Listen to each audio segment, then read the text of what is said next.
Je vous salue tous dans le nom de Jésus-Christ, que la grâce et la paix du Très-Haut reposent sur vous tous. Que votre amour pour le Seigneur grandisse chaque jour afin que vous restiez attachés à sa parole, à ses commandements et à ses préceptes. Le Seigneur de gloire aime bien nous voir dans l'esprit afin que nous soyons capables de mettre en pratique tous ses commandements.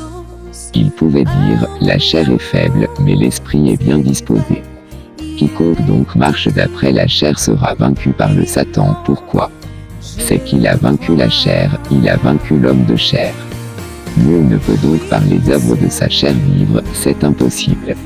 Aussi, à cause de cette défaite, l'homme fut chassé du jardin d'Éden, il doit souffrir avant d'avoir son pain, ensuite, il doit retourner à la poussière d'où il fut tiré. Le Seigneur Jésus-Christ lui, il vient afin de redonner la vie à ce corps de chair par la nouvelle naissance. Il lui donne la vie, son Esprit Saint, si l'homme accepte son repos.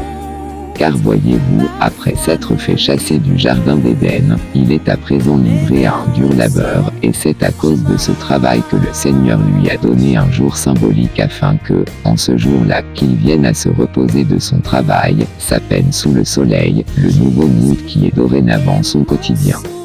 Voyez-vous, le Seigneur Jésus-Christ a dit, le Fils de l'homme est maître même du sabbat.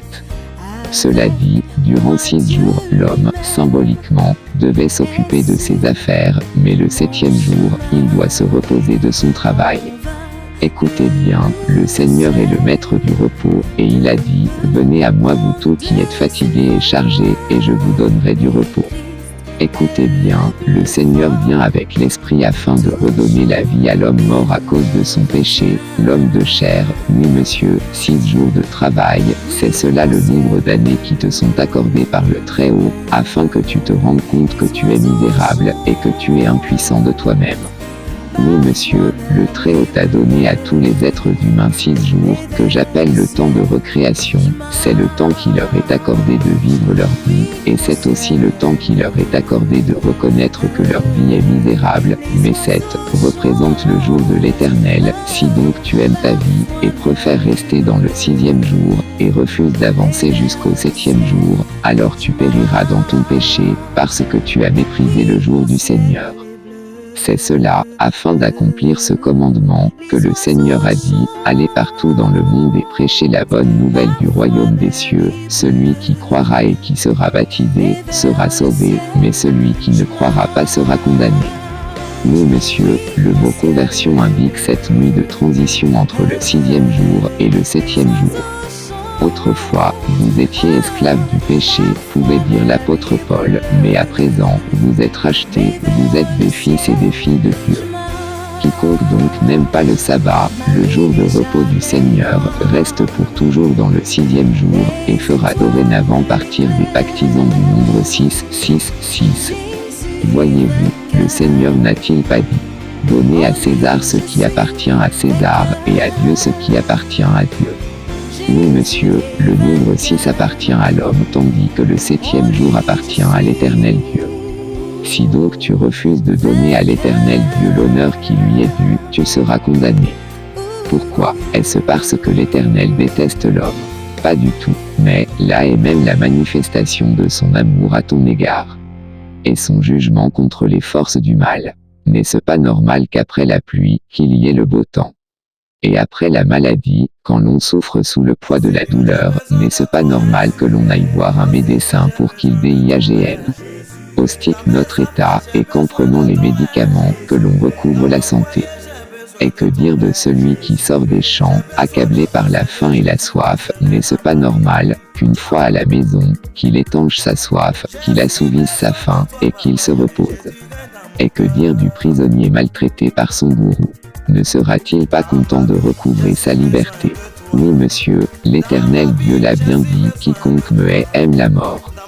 Pourquoi? C'est parce qu'il est la vérité qui a franchi l'homme esclave du péché.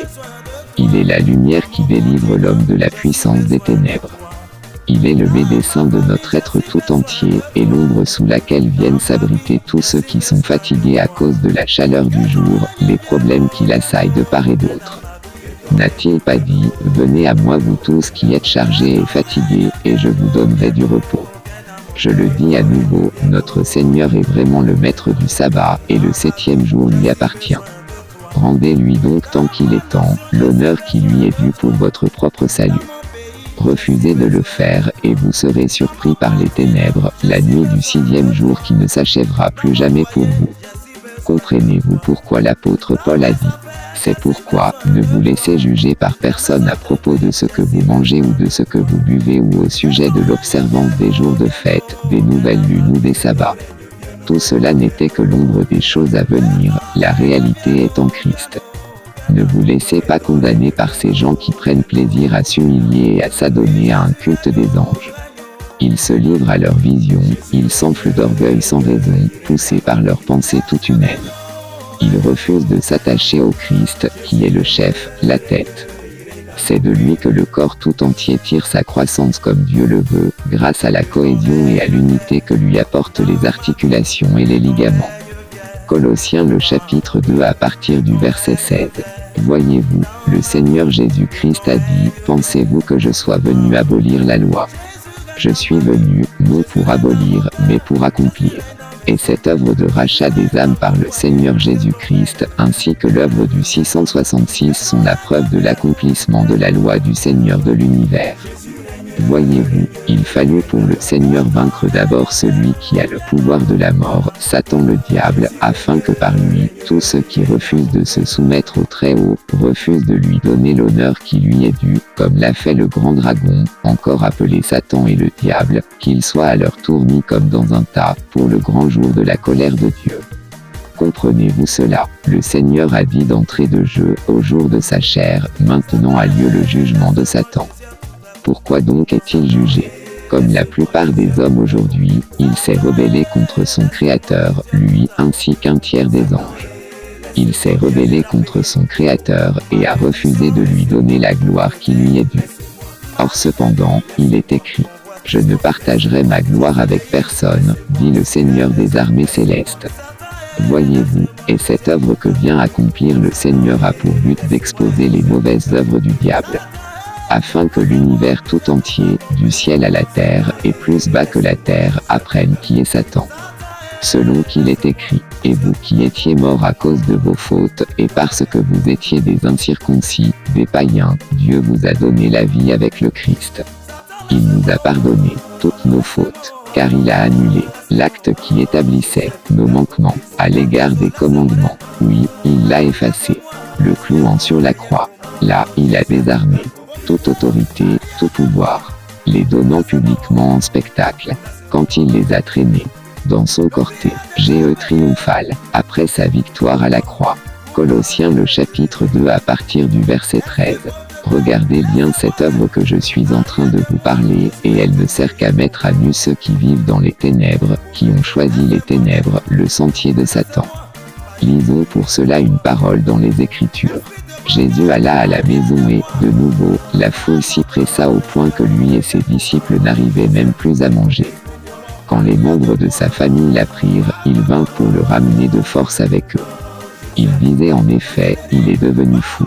Les spécialistes de la loi qui étaient venus de Jérusalem disaient, il est sous l'emprise de Béelzébul, c'est par le pouvoir du chef des démons qu'il chasse les démons. Alors Jésus les appela et leur expliqua la situation au moyen de paraboles.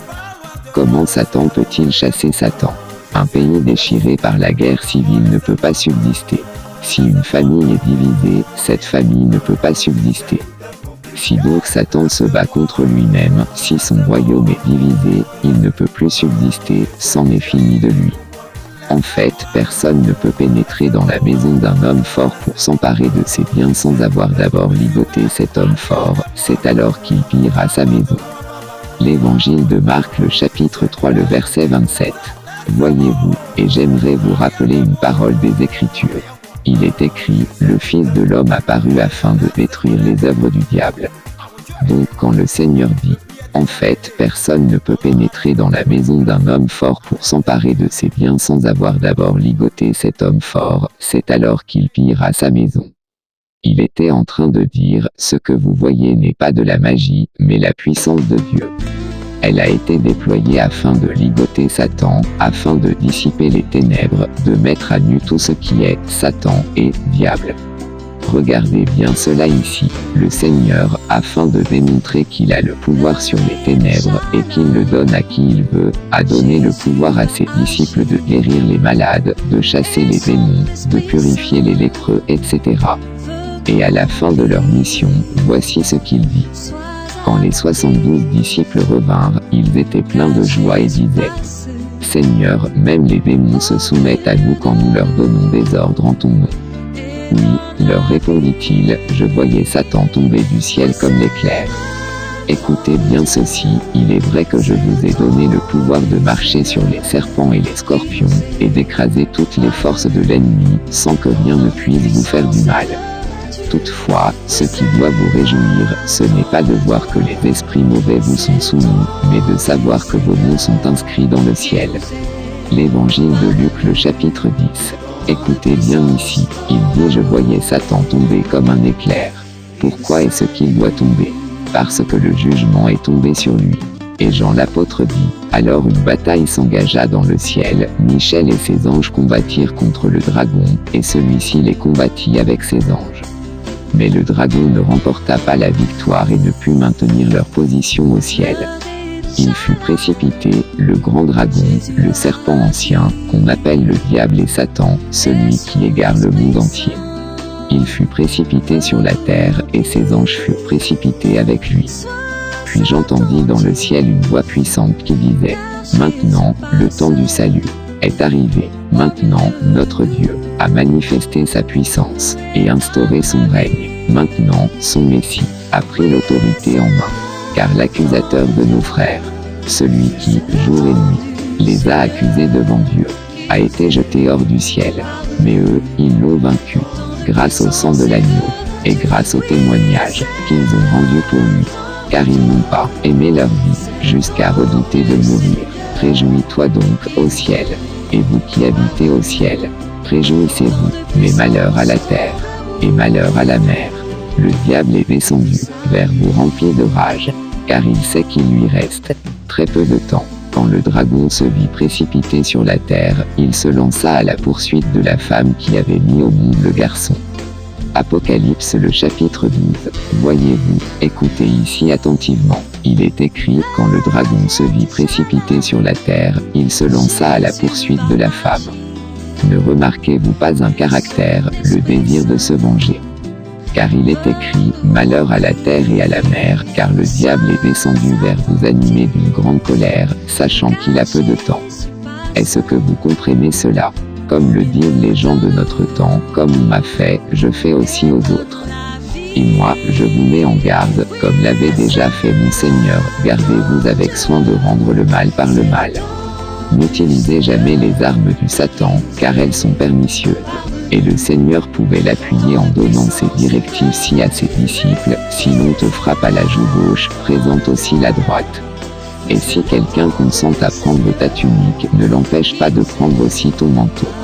Et si l'on te force à faire 1 kilomètre, fais en 2 avec celui qui t'y oblige. Comprenez-vous cela, et comprenez-vous aussi pourquoi le Seigneur a dit, vous serez haïs par tout le monde à cause de moi. C'est que, Satan, ainsi que les hommes qu'il a réussi à vaincre par cette chose qu'ils ont nommée, ouverture du 3e œil, de la même manière que le Christ l'a vaincu, en l'exposant comme étant un imposteur, un menteur, eux aussi, comme leur père le diable, sont à vos trousses avec colère, et cherchent à se venger sur vous aussi. Mais je vous dis avec assurance, comme mon Seigneur l'avait déjà fait, ne craignez pas ce qui tue le corps, et ne peut plus rien faire. Mais craignez l'Éternel Dieu, car il est redoutable, et c'est à lui qu'appartient le pouvoir de tuer le corps, et de jeter l'âme dans la géhenne.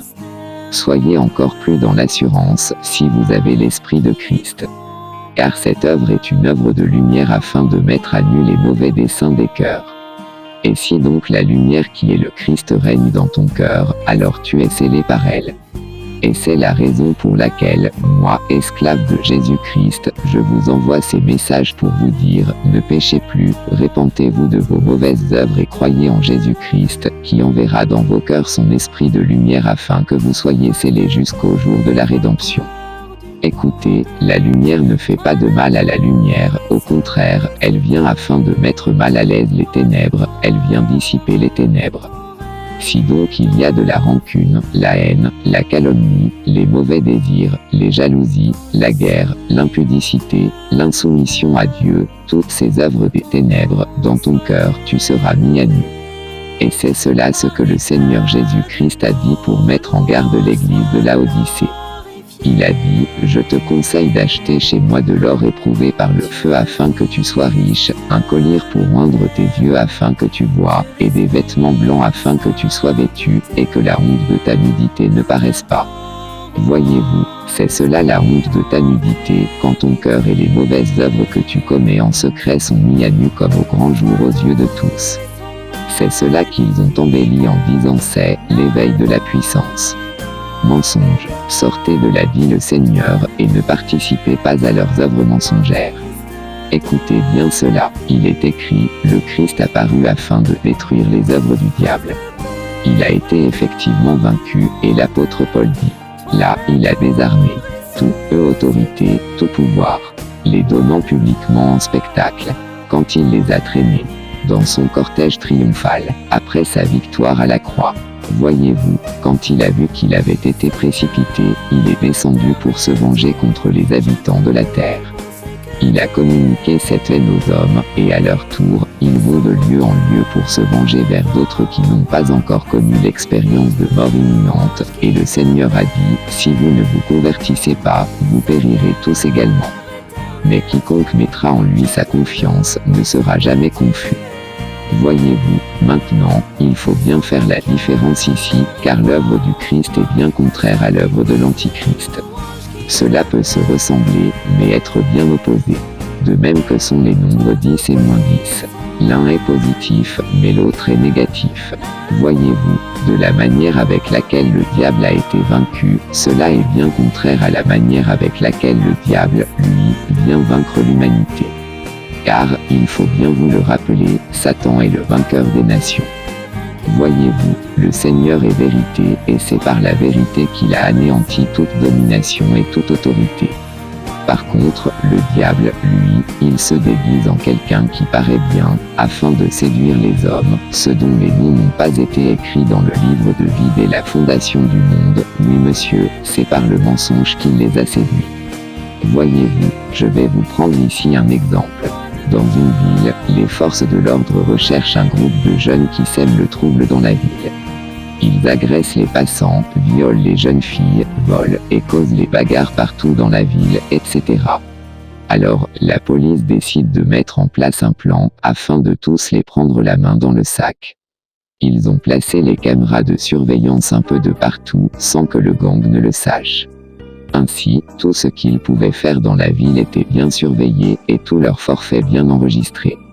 Voyez-vous, à la fin de tout cela, on les a tous ramassés, chacun dans son domicile afin de rendre à chacun d'après ses œuvres, selon que dit la loi. Voyez-vous, ces garçons ont passé un bon temps en prison, une fois dehors, ils se sont rendus dans un village lointain, tout furieux, dans l'intention de se venger contre la population, et ils ont opté d'employer la même méthode qu'avait employé la police contre eux, afin de déstabiliser d'autres jeunes.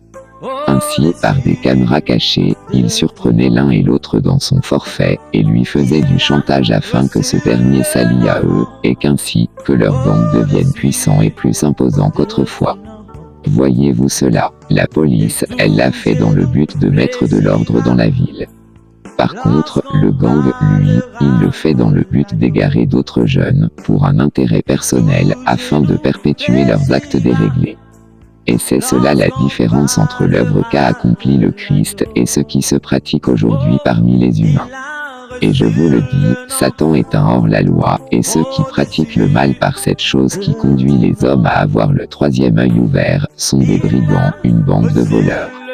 Croyez en Jésus-Christ, comme ce maître de la maison qui a mis son domicile sous haute surveillance par la police, et les brigands ne s'y approcheront jamais, car ils connaissent bien qui est le FBI.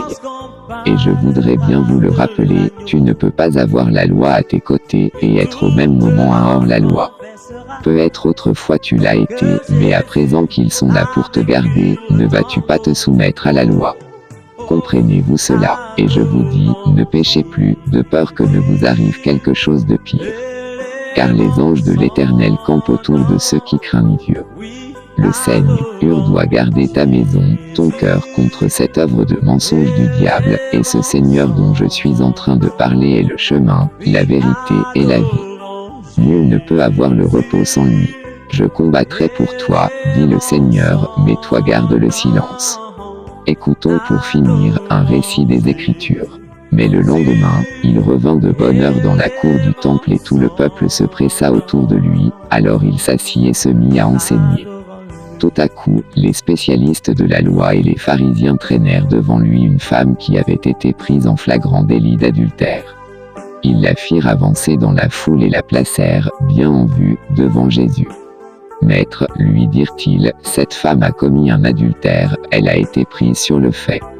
Or, dans la loi, Moïse nous a ordonné de lapider les femmes de ce genre. Toi, quel est ton jugement sur ce cas?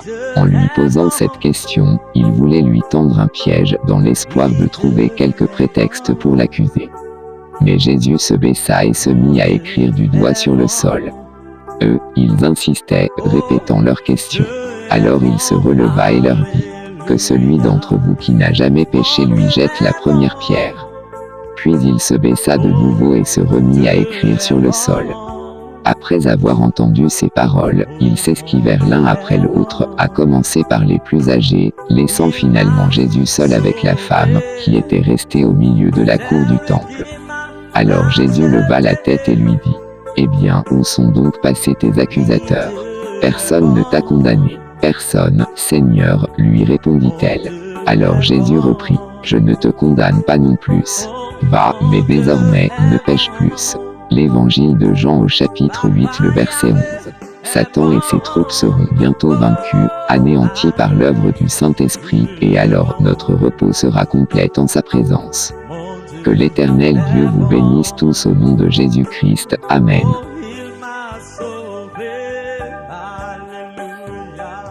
De tout péché, celui qui m'a racheté, je chante qu'il est bon. Dieu est bon pour toi.